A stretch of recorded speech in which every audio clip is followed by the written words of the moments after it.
Assalamualaikum warahmatullahi wabarakatuh. Nama saya Lili Puspitasari dengan NIM 1916010068 dari kelompok 11 dengan mata kuliah Syarah Hadis Ekonomi.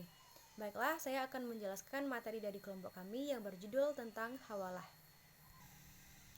Yang pertama yaitu pengertian dari hawalah. Menurut bahasa, yang dimaksud dengan hawalah adalah al-intikal dan al-tahwil, yang artinya memindahkan atau mengoperkan. Al-Jaziri berpendapat bahwa yang dimaksud dengan hawalah menurut bahasa adalah pemindahan dari satu tempat ke tempat yang lainnya. Kemudian pengertian hawalah menurut istilah, menurut para ulama terdapat perbedaan pendapat. Pendapat yang pertama yaitu menurut Hanafiyah, yang dimaksud dengan hawalah adalah memindahkan tuntutan atas hutang dari tanggungan yang berutang kepada tanggungan multazim. Yang kedua yaitu menurut Ibnu Hajar, yang dimaksud dengan hawalah adalah akad yang menetapkan pemindahan beban hutang dari seseorang kepada orang lain. Kemudian menurut Muhammad Syatta Al-Dimyati, yang dimaksud dengan hawalah adalah akad yang menetapkan pemindahan hutang dari beban seseorang menjadi beban orang lain. Dari pengertian dari beberapa pendapat ulama tersebut dapat disimpulkan bahwa hawalah adalah pemindahan hak berupa utang dari yang berutang kepada orang yang dibebani tanggungan terhadap pembayaran utang tersebut. Selanjutnya yaitu dasar hukum hawalah. Yang pertama, sunnah. Hawalah merupakan suatu akad yang diperbolehkan oleh syara karena hawalah merupakan sesuatu yang dibutuhkan oleh masyarakat. Yang kedua, ijma. Ulama bersepakat membolehkan hawalah.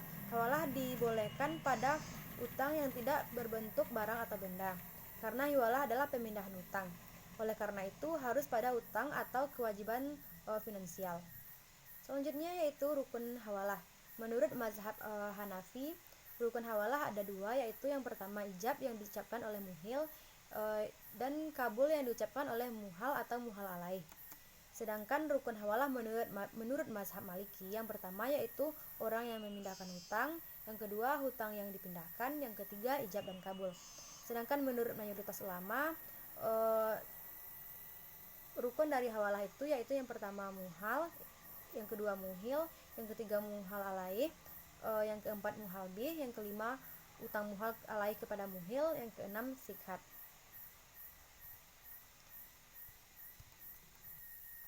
Kemudian syarat sahnya hawalah. Yang pertama syarat muhil, yaitu yang pertama muhil harus memiliki akal balik. Yang kedua adanya kerelaan dari muhil. Kemudian syarat dari muhal harus memiliki akal yang balik. Terus adanya kerelaan dari muhal. Selanjutnya yaitu kabul muhal. Kemudian syarat muhal bih, yang pertama adanya hutang muhal alaih kepada muhil. Yang kedua, hutang harus sesuatu yang lazim dan mengikat. Yang ketiga, adanya hutang muhal alaih kepada muhil sebelum akad tidak dianggap sebagai syarat sah dari hawalah. Kemudian yaitu jenis-jenis hawalah. Yang pertama, hawalah mutlaqah. Ini terjadi jika seseorang memindahkan hutangnya agar ditanggung oleh muhal alaih. Yang kedua yaitu hawalah muqayyadah. Ini terjadi jika orang yang berhutang memindahkan beban hutangnya tersebut pada muhal alaih dengan mengaitkannya pada hutang muhal alaih.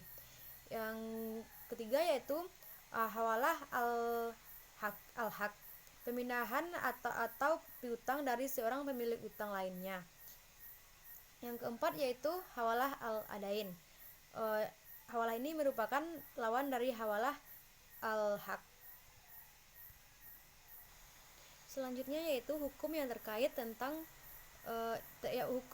dengan hawalah. Apabila hawalah yang telah dilaksanakan berjalan dengan sah, maka tanggungan muhil menjadi gugur. Namun sebagian ulama lain mengatakan bahwa orang yang menghutangkan muhal dapat kembali lagi kepada muhil seandainya muhal alaih meninggal dunia, bangkrut, atau mengingkari hawalah. Kemudian yaitu berakhirnya hawalah. Berakhirnya hawalah karena beberapa hal. Yang pertama yaitu fasak atau batal. Yang kedua hak muhal sulit untuk didapat kembali. Yang ketiga, penyerahan harta oleh muhal alaih kepada muhal. Yang keempat, meninggalnya muhal atau muhil alaih mewarisi harta hawalah. Yang kelima, muhal menghibahkan hartanya kepada muhal alaih dan ia menerimanya. Yang keenam, muhal menyerahkan hartanya kepada muhal alaih dan dia menerimanya. Yang ketujuh, muhal membebaskan muhal alaih.